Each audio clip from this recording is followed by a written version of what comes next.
Nous avons connu tout récemment une terrible semaine de canicule avec des grosses chaleurs et ça a été pénible. Mais saviez-vous que déjà en 1870, une horrible canicule s'était abattue sur la France et George Sand l'a décrite. Restez avec moi, je vais tout vous dire.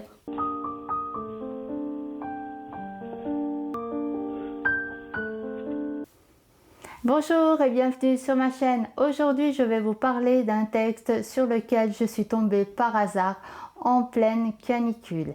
Il s'agit d'un texte de George Sand tiré de son journal, le journal d'un voyageur pendant la guerre.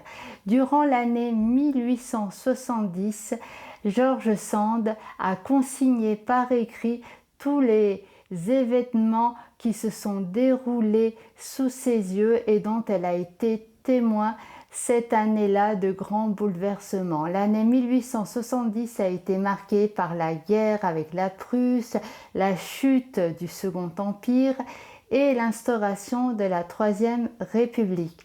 Mais George Sand a aussi décrit un événement qui a marqué les esprits, c'est cette canicule de l'été 1870 qui a été terrible.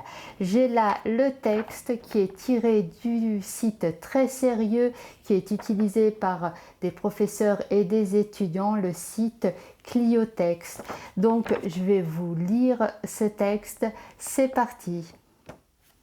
Une grande fatigue, le travail en retard, un effort désespéré pour reprendre ma tâche au milieu d'un été que je n'avais jamais vu, que je ne croyais pas possible dans nos climats tempérés, des journées où le thermomètre à l'ombre montait à 45 degrés. Plus un brin d'herbe, plus une fleur au 1er juillet.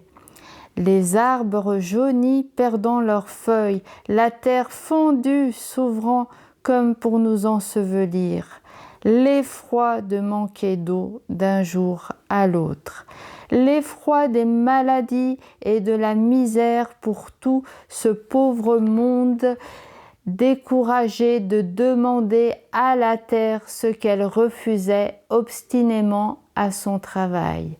La consternation de sa fauchaison à peu près nulle, la consternation de sa moisson misérable, terrible sous cette chaleur d'Afrique qui prenait un aspect de fin du monde.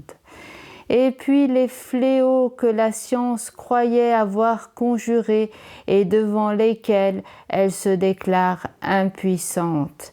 Des varioles foudroyantes, horribles, l'incendie des bois environnants élevant ses fanaux sinistres autour de l'horizon.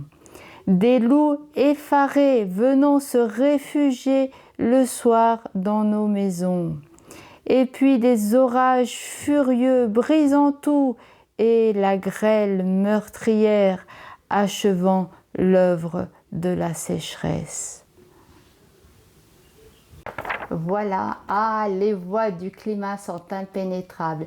J'ai trouvé ce texte très intéressant dans la mesure où il trouve une résonance avec l'actualité. S'agissant de George Sand, j'adore cet auteur.